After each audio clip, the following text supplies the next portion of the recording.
உண்டானதே. காதல் என்ற மந்திரத்தின் மாயம் என்ன, கல்லும் முள்ளும் இப்போது பூவானதே.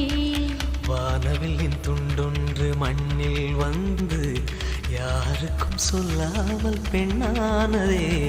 தென்மேற்கு பருவக்காற்று